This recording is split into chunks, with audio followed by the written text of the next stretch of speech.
Hey, shalom, shalom, shalom lakam, which is peace unto you all.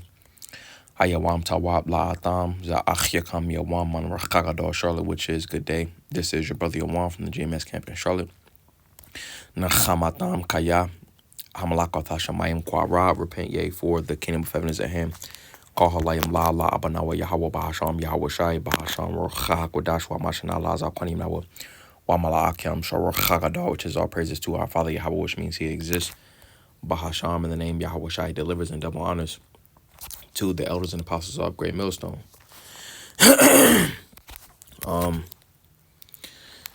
Want to go into a quick word, and I'm gonna start with a precept. All right, this is let me see. We'll start with Ephesians chapter 6, and we'll get verse 17.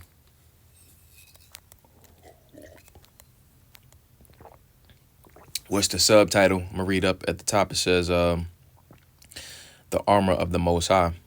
All right, verse 10, it says, Ephesians 6 and 10, it says, finally, my brethren, be strong in the Lord and in the power of his might, because ultimately, our strength and our might is not of ourselves. It's of the Lord. That's why it says that's why it says the armor of the Most High, and it also instructs us to put on the armor of the Most High.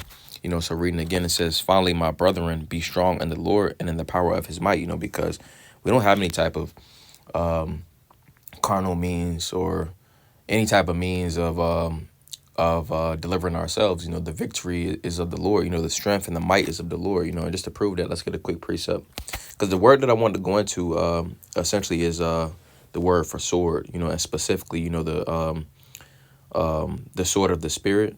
Which I was going to touch on all the aspects of the sword. But I want to essentially emphasize the sword of the spirit. So. Without further ado, I'm going to get this real fast. Let's get 1 Samuel, 1 Shamwa Allah, which is Samuel, chapter 17 and verse 39.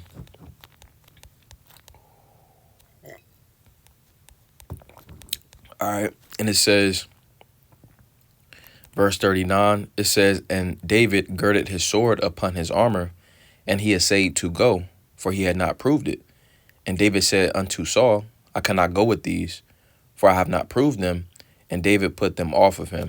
So ultimately, King David, in the mindset of, a warrior. I'm going to read this in the NLT. It says, David put it on, strapped the sword over it, and took a step or two to see what it was like, for he had never worn such things before. I can't go in these, he protested to Saul. I'm not used to them. So David took them off, because ultimately, you have to be accustomed, to your battle attire, in a literal sense. All right, verse 40, it says, and he took his staff in his hand and chose him 5 smooth stones out of the brook and put them in a shepherd's bag, which he had, even in a scrip, and his sling was in his hand, and he drew near to the Philistine. And the Philistine came on and drew near unto David, and the man that bare the shield went before him. And when the Philistine looked about and saw David, he disdained him, for he was but a youth and ruddy and of a fair countenance. And the Philistine said unto David, And the Philistine said unto David, am I a dog that thou comest to slay me with staves? And the Philistine cursed David by his powers. Verse 44 says, and the Philistine said to David, come to me, and I will give thy flesh unto the fowls of the air and to the beasts of the field. So he pretty much was talking shit. All right. Goliath was. NLT says, come over here and I will give your flesh to the birds and the wild animals. Goliath yelled. All right. Verse 45, it says, then said David to the Philistine, thou comest to me with a sword and with a spear and with a shield. But I come to thee in the name of the Lord, Yahweh Bahasham, Yahweh Shai of hosts, the God of the armies of Israel, whom thou hast defied. So David, Goliath, was coming with actual carnal means of battle, but our battle isn't our strength, our might is not of, any type of carnal means. That's why it says this right here. Tahoyam, Psalms 44 and verse We'll start at verse 3. I'll start at verse 1. It says, "We have heard with our ears, O power, our fathers have told us what work thou didst in their days, in the times of old, how thou didst drive out the heathen with thy hand." Going back to the point that we got, our strength and might is in the Lord. How thou didst drive out the heathen with thy hand and plantest them, how thou didst afflict the people and cast them out. For they got not the land in possession by their own sword, neither did their own arm save them, but thy right hand and thine arm and the light of thy countenance, because thou hadst a favor unto them. Thou art my king, O power. Command deliverance for Yahweh. Through thee will we push down our enemies. Through thy name will we tread them under that rise up against us. For I will not trust in my bow, neither shall my sword save me. So it's not the carnal means, that gives strength. And this is ultimately why this was stated right here in 1 Samuel 17 and verse 45.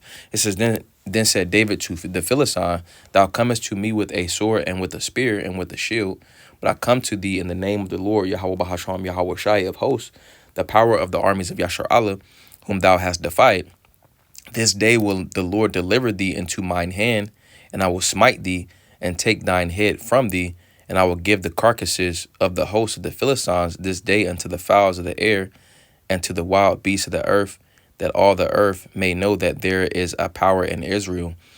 So ultimately, this is being done to give glorification unto the Lord's name, which essentially David just, in other words, reiterated what was said to him, back to the Philistine, so he took, that insult, and essentially used that insult as a means to, again, turn that into glorification unto the Lord's name. Verse 47, it says, "And all this assembly shall know that the Lord saveth not with the sword and spear, for the battle is the Lord's, and he will give you into our hands."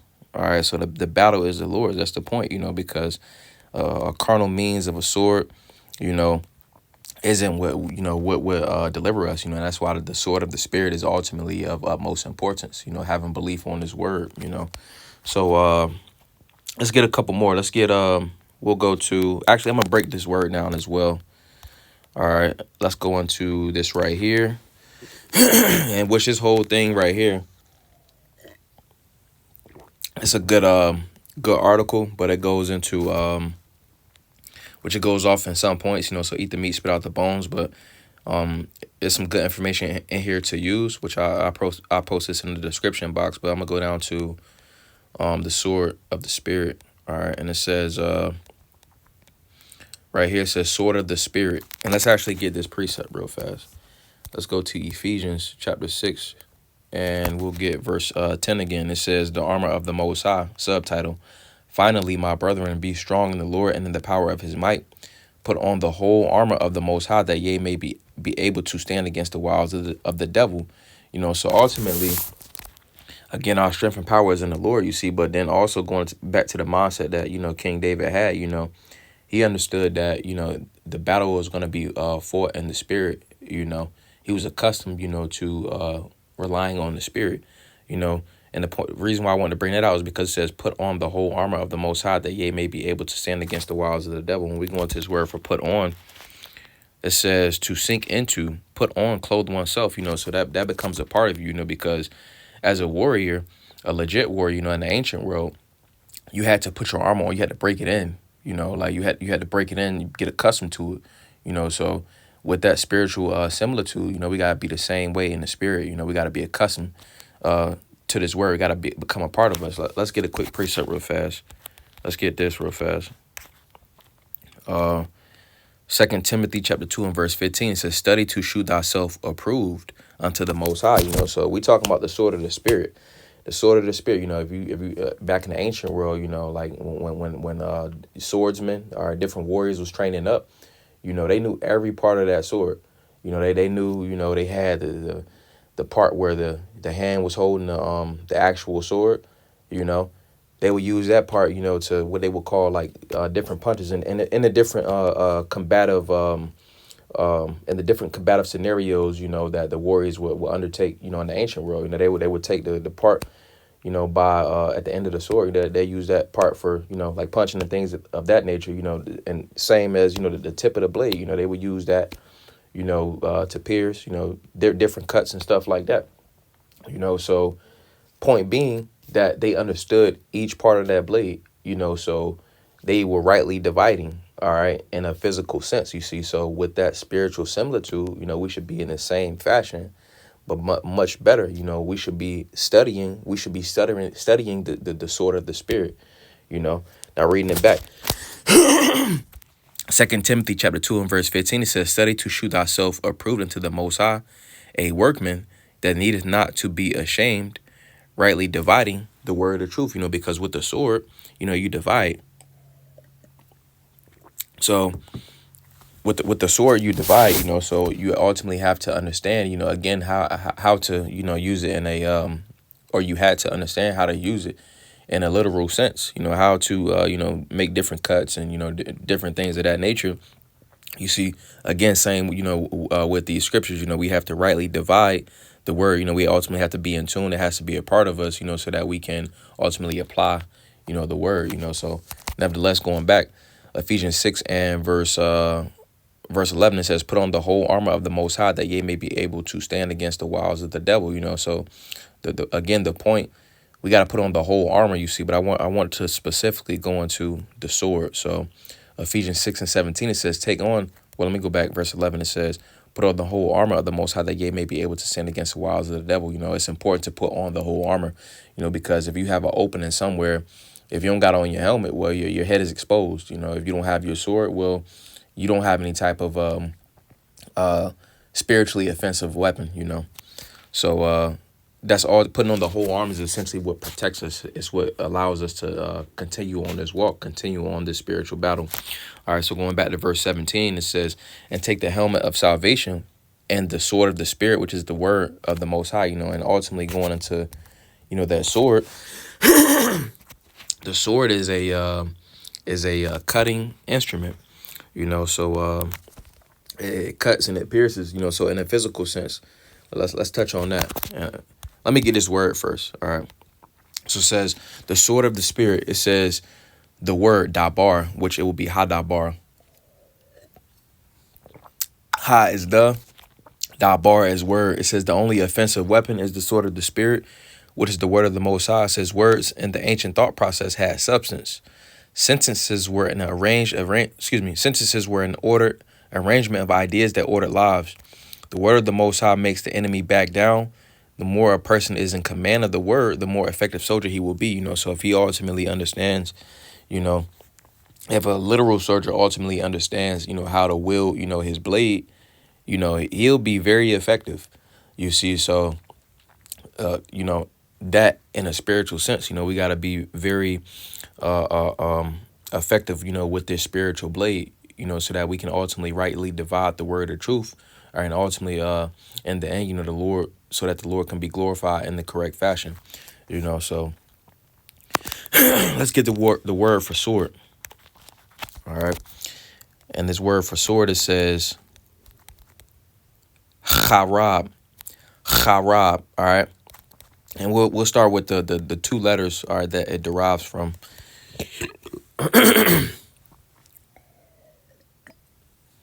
So it says char. All right. And it says definition. It says a man outside in the desert sun becomes pale and hot. All right. So reason being is talking about the desert because cha is a boundary. All right. So if it has a boundary, well, what's on the other side of that boundary? All right. Well, on the inside of that boundary, you got the inside, you see, but then you have the outside on the outside of that boundary. So it's referring to outside. And then you have ra, which is ra'ash, which is the word that corresponds with the letter bayat, ra. All right, that's what corresponds with that letter, which means head. All right, and it goes into the actual head. It means the head of man, for Yahweh Shai. You see, and then also it's a literal head of man because each man has a head, And then again, it applies, to a head. And then if a man has a head, well, the heads of men would just be considered, that man, because, for instance, if someone had to take roll call, hey, how many heads you got, or how many people you got in the crowd, okay, you can count the amounts of, like, if people are a distance away, you can just count the people's literal head. But it says a man outside in the desert sun becomes pale and hot. It said the pictograph is a picture of a wall representing the outside. It says the Ra'ash is a picture of a man, and it says combined these mean outside man. And so, reason being that the word for desert is related to this is because right here it says charab, it says heat, because a man outside, in the desert, he will be hot. You add that ba in there, it says to be dry, to be a dry wasteland, to be laid waste and made desolate. All right, so let's get this in the let's get this in here. Let's go to we'll get this, the word for sword. All right, and it says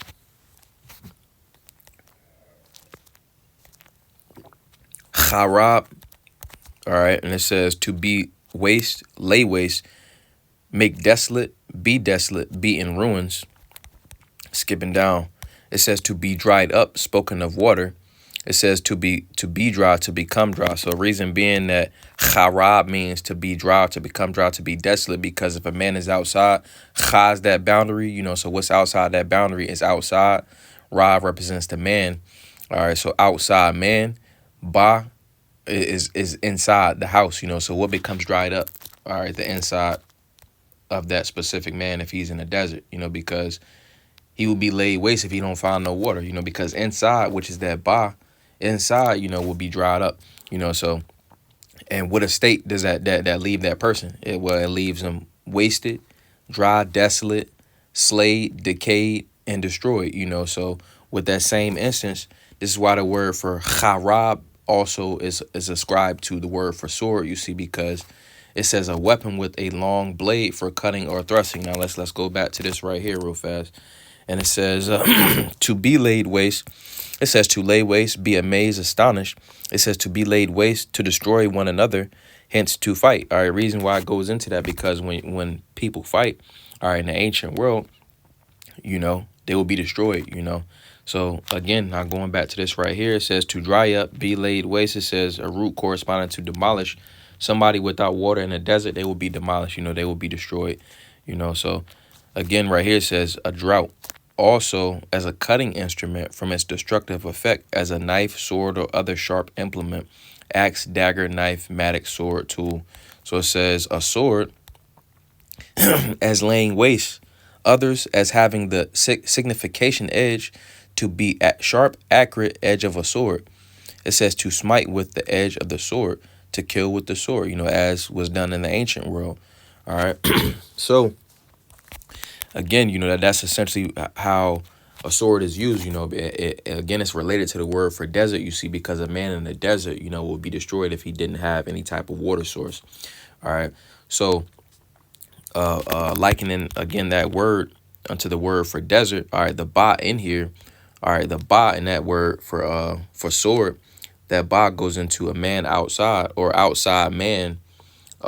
His insides will be destroyed, you see, because of a sword. Because what is a sword used for? It says a cutting weapon with a long blade for cutting or thrusting. All right, sword, knife, dagger, axe, mattock. All right, and just to get an example of this, let's go to Shawapatyam, Judges, chapter, we'll get 3, and we'll start at verse 15. All right, and it says, but when the children of Yasharallah cried unto the Lord raised him up a deliverer, Ehud, the son of Jerah, a Benjamite, a man left-handed, and by the children of Israel sent a present unto Eglon, the king of Moab. But Ehud made him a dagger, which had 2 edges of a cubit length, and he did gird it under his raiment upon his right thigh. All right, now, let's get this in the NLT. It says, so Ehud made a double-edged dagger that was about a foot long, and he strapped it to his right thigh, keeping it hidden under his clothing, so he had a double-edged dagger. It says, and he did gird it under his raiment upon his right thigh, and he brought the present unto Eglon, king of Moab, and Eglon was a very fat man, and when he had made an end to offer the present, he sent away the people that bare the present. But he himself turned again from the quarries that were by Gilgal and said, I have a secret errand unto thee, O king, who said, keep silence. And all that stood by him went out from him. NLT, it says, but when Ehud reached the stone idols near Gilgal, he turned back. He came to Eglon and said, I have a secret message for you. So the king commanded his servants, be quiet, and sent them all out of the room. All right, 20.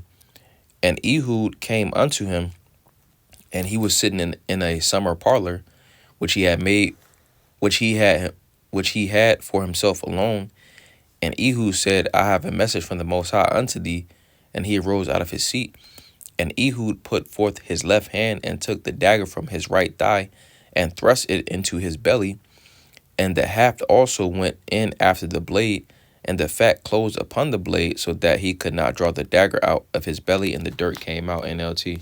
It says, and the dagger went so deep that the handle disappeared beneath the king's fat. So Ehud did not pull out the dagger, and the king's bowels emptied. All right, let's go to this right here. This word for haft. And it says not tazab, it says hilt. All right, so again, that was a part of that, that sword. All right, the haft, the hilt. All right, the hilt essentially is the handle, you know.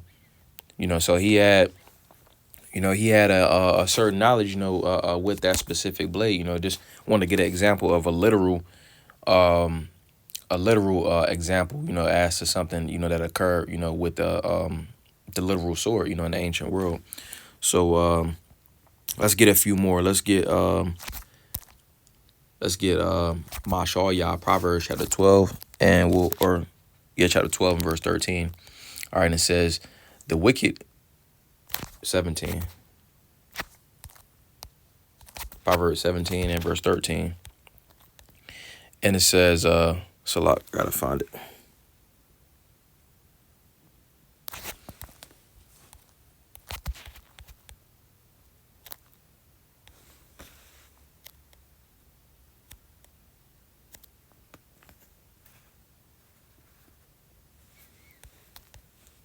Eighteen.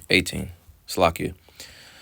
Zamal Shalyah, this is Proverbs chapter 12 and verse 18. It says, there is that speaketh like the piercings of a sword, but the tongue of the wise is health. You see, so what's the literal use of the sword in the ancient world? All right, it was used to cut, it was used to pierce. All right, so right here, all right, someone can speak in a destructive manner. They can speak in a desolate, a very wasting manner. You see, but scriptures say that life and death is in the power of the tongue, and they that love it shall eat the fruit thereof. So we should be using our words to speak life. Because again, a sword is used to destroy. You see, we should be using our words to speak life. Now I'm gonna come back to this because speaking life ultimately comprises of these scriptures. Let's get this real fast. This is John chapter 6 and verse 63, and it says, "It is the spirit that quickeneth; the flesh profiteth nothing. The words that I speak unto you, they are spirit and they are life." So those that are essentially abiding in the spirit, are ultimately abiding in life.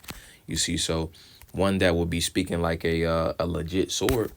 All right, because again, the sword has a manifold application. You have the sword of the spirit, which quickens, you see, but then you have an actually destructive type of sword, hence Esau, Edom. All right, you can also speak destructively, all right, using the sword in the incorrect fashion. You see, so going back to Mashal Yah, Proverbs chapter 12, verse 18, and it says, there is that speaketh like the piercings of a sword, in a destructive manner.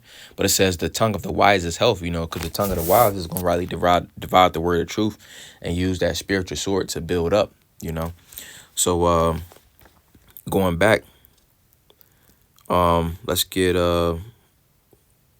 we'll get Hebrews chapter 4. We'll get Hebrews chapter 4 and verse 12. And I got one more and that'll be it. But this is Za'ai Bar Yah. This is Hebrews chapter 4 and verse 12. And it says, for the word of the Most High is quick and powerful and sharper than any two-edged sword, piercing. All right, because again, the sword got a destructive effect. It says piercing even to the dividing asunder of soul and spirit and of the joints and marrow, and is a discerner of the thoughts and intents of the heart. All right, reading it again, it says, "For the word of the Most High is quick and powerful, and sharper than any two-edged sword, piercing even to the dividing asunder of soul and spirit, and of the joints and marrow, and is a discerner of thoughts and intents of the heart." So ultimately, this word, all right, has a dividing effect.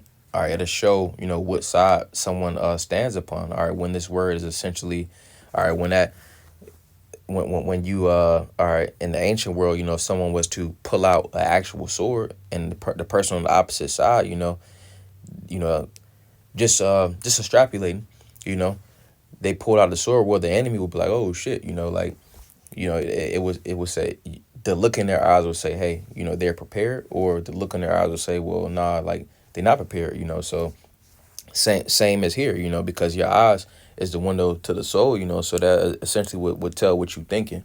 You see, so when you pull out this spiritual sword, are you reading the scriptures out? All right, essentially it's gonna it's gonna say, hey, you essentially reside on this side of this specific topic. All right, and either that person would essentially take heed to that cut, or they would just be have the mindset of 2/3 and ultimately abiding their wickedness. So I want to get us in the commentary. All right, I bar Yah, Hebrews chapter 4 and verse 12. All right, and it says right here, and it says,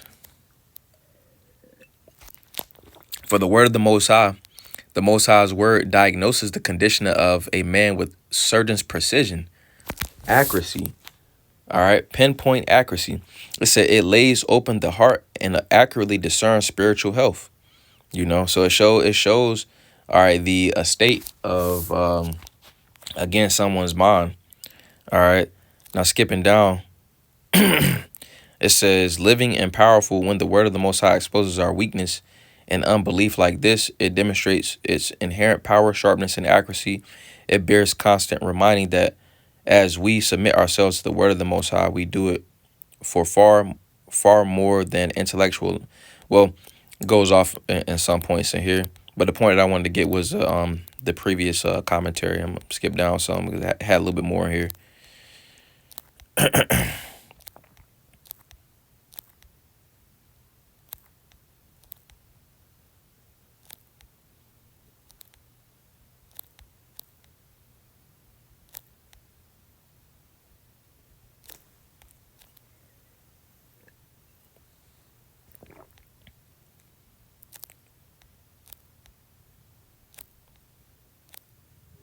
Right here it says, but the stress of this passage isn't to spell out a theology of the difference between soul and spirit.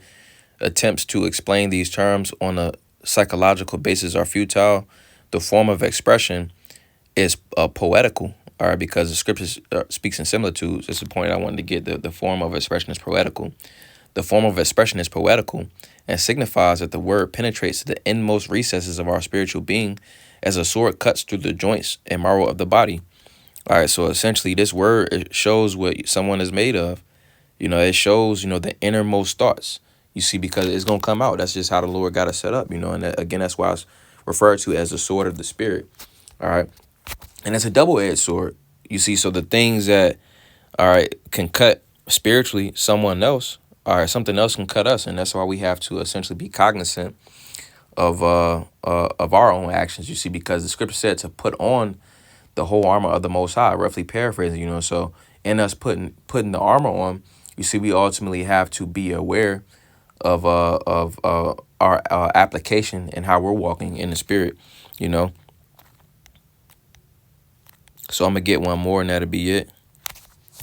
But this is Zathal Hayyam. This is Psalms chapter 149. And let's get verse 6.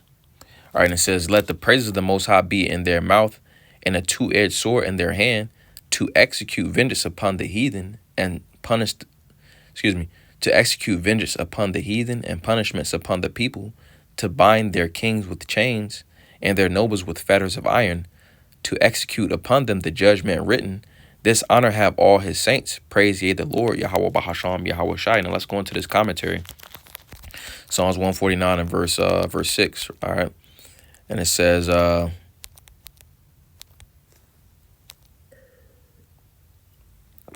It says the Most High's people are pictured as ready for battle, equipped with two mighty weapons.